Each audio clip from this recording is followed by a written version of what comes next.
Yo, what is up guys, and welcome to InfernoKun, back with The Walking Dead, the final season, here with day 2 of Telltale's E3. We got some more details, more news over at the PC Gamer panel, and I'm gonna go over that as well as some Q&A stuff. They answered some questions that are pretty cool, so go ahead and get into that. First of all, as usual, thank you guys so much for the support on the channel. It's been pretty awesome, and I really do appreciate all of the love and support, man. Y'all have been killing it with the videos, the likes and comments. Can we reach 100 likes this video? That'd be awesome. Anyways, let's go ahead and move on. For the most part, you know, we got a little bit of details over at the PC Gaming Show panel. Not much, it's just more of the same pretty much. And to answer some questions, they had the lead writer on stage, and of course Melly Hutch, the voice of Clementine. Let's go ahead and get into what they pretty much showed over in the panel. We had, again, the whole, unscripted battle. They kind of said that was it, which, that could have been just a little tutorial kind of thing. So we'll have to see more about that later on. But we pretty much got more high-res visuals of the boarding school. You can see Clementine walking around the boarding school, which is very great because this is like kind of what I wanted. I wanted more of a hub area type thing. And this seems to be kind of a hub, which is definitely really awesome to see. Very awesome. You can kind of look around, you can see the ambient lighting, the kind of ambient effects of like little like particles and stuff like that. It looks really great, man. I'm impressed by how this game actually looks, man. It's incredible.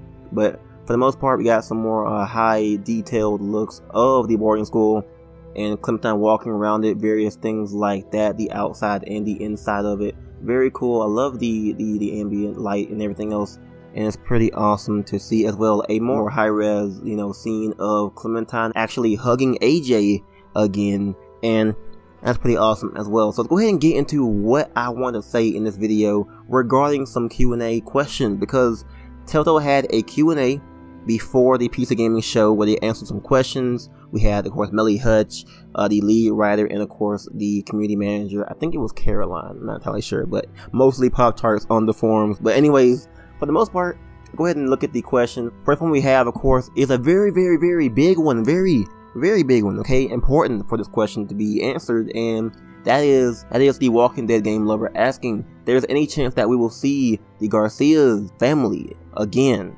Okay, so, and then they respond with, this is coming from the lead writer of the season, saying that we're still in active development on later episodes, but it is unlikely the Garcias will appear in the final season.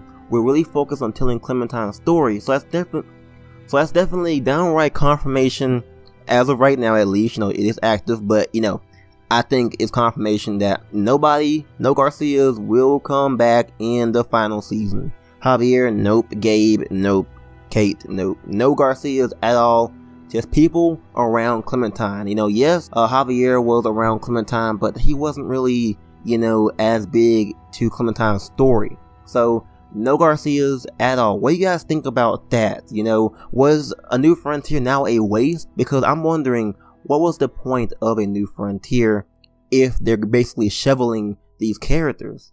Yeah, I mean, I would love to see Javier, but I don't really mind not seeing him for real. But what do you guys think about that? This question asked by SonicGX98, asking, I'm kind of worried Clem and AJ's relationship will be too similar to Clem and Lee's in season 1. Anyway, you guys can calm my worries. And then they of course say, Clem is not Lee and AJ is not Clem. AJ was born in the apocalypse, which we haven't seen yet in our game. He's never known anything from the world before. That said, there is an echo of the Lee/Clementine relationship in the lessons Clem learned from Lee and is now passing on to AJ. So pretty much that means that, of course, Clem is not Lee, and if Clem doesn't know everything that Lee knew, she can't really like learn from Lee because he's dead, he's not there anymore, and everything that Clem has learned from Lee will be passed on to AJ, but she has to pretty much improvise, trying to teach AJ things that she doesn't know herself. So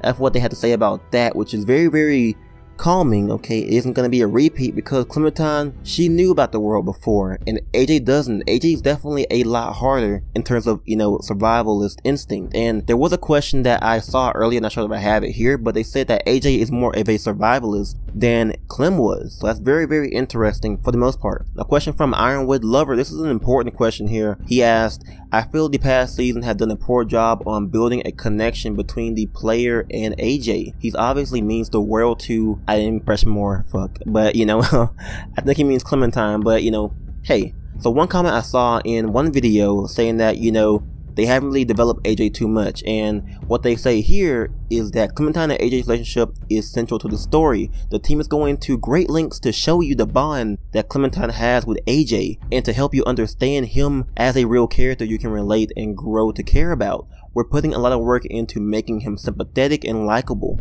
He's not a normal child, he's a capable survivor. He's a kid who was raised in the apocalypse, never knew the world before, plus the relationship between Clem and AJ is fluid and something you'll be able to shape over the season. So that's very, very awesome to see as well, because I was wondering, you know, what's gonna happen to people who don't care about AJ, you know? AJ's a big part of the final season, and if they didn't really build him up too much in A New Frontier, will there be enough time to go ahead and, you know, build him up in the final season? And there will be. That is very awesome. I want them to go ahead and build him up very greatly, to be honest, and just have him be a great character. Work on him throughout the whole season. Make him likable like you did with Clementine in the first season, and that would be very, very incredible. So take with that as you must, and you know, I'm excited to see how Clementine and AJ's relationship actually develops in this season. A little small question from the Walking Clementine asking, will there be more female characters? Of course, we have only Clementine and Violet, and of course, you know, from Caroline, she says that yes, there will be, you know, more females, because right now we have so many. We have, you know, of course, 10, AJ, we have Marlon, we have Lewis, we have so many males, and of course, you know, guys, so love to my fellow females and everything else. Maybe one more could be confirmed. Okay, Lily, possible. I don't know. But moving on, next question we have, which is a very, very important one, coming from V, asking, are you guys allowed to tell us how long the time skip was? How old will Clem and AJ be? And of course, Caroline says, you know, it's the same time skip as the comics. You know, it's been a number of years. So pretty much, I think this means that the comics and the game will be on level playing field. You know, they can't really go, you know, any more forward. They're on the same place as the comics, which is very important. So I believe this point in the comics, I'm not entirely sure, I forgot. They might have gotten done with the Whisperers War, and they're now to this New World Order arc. So that's where they're at right now. So Clementine might not encounter any Whisperers, you know, of course, in this season, and could actually go into this for the most part. So that's pretty much that. Other than that, big question coming from Emma Dilemma. That's a nice name for real. Okay, anyways, asking, will we have any flashbacks to characters from past seasons, or see Javi and the Garcias we kept alive? Obviously no Javier or Garcias, but you know, past characters, flashbacks. They say there's a chance you could see a returning character or two, but that's all we'll say, no spoilers. So here we are, confirmation we could actually see a character return, or maybe two. So Lily, Krista, Molly, Arvo, Bonnie, Mike, they're all possible. They could return. Now, for the most part, the ones like, you know, Arvo, Bonnie, and Mike, those are a group, okay? Those are three. I'm not entirely sure, but we'll see about that. My money, my hard-earned money is on Lily or Krista. More so on Lily, but we'll see about that. I really want Lily, like really badly. Okay. Anyways, question from yours truly, InfernoKun, but the name is Javor767.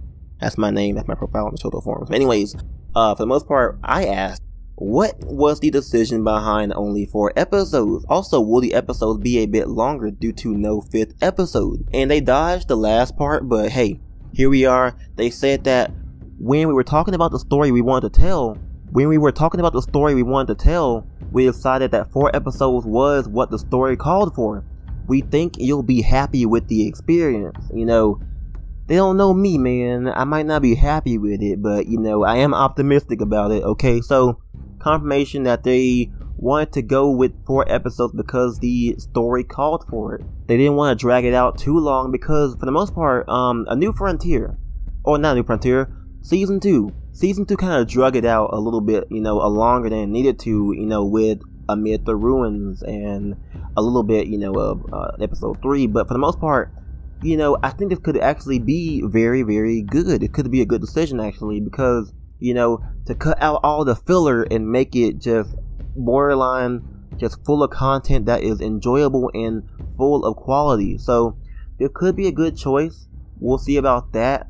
Hopefully it is long enough, man, because all I gotta say is, if the 4 episodes end up being a full story that is full of quality and long enough that it gets the point across, that would be incredibly awesome, and I would love to, you know, just praise them for having only 4 episodes. Now, you know, we'll see about that. If the game ends up, you know, being like short, or ends up being so many questions left unanswered, then I'll be like, man, we should have had a 5th episode. But for the most part, if they go ahead and pack up all things into these 4 episodes, it could be great. So that is pretty much it. That's all the questions and all they showed over at this panel at E3.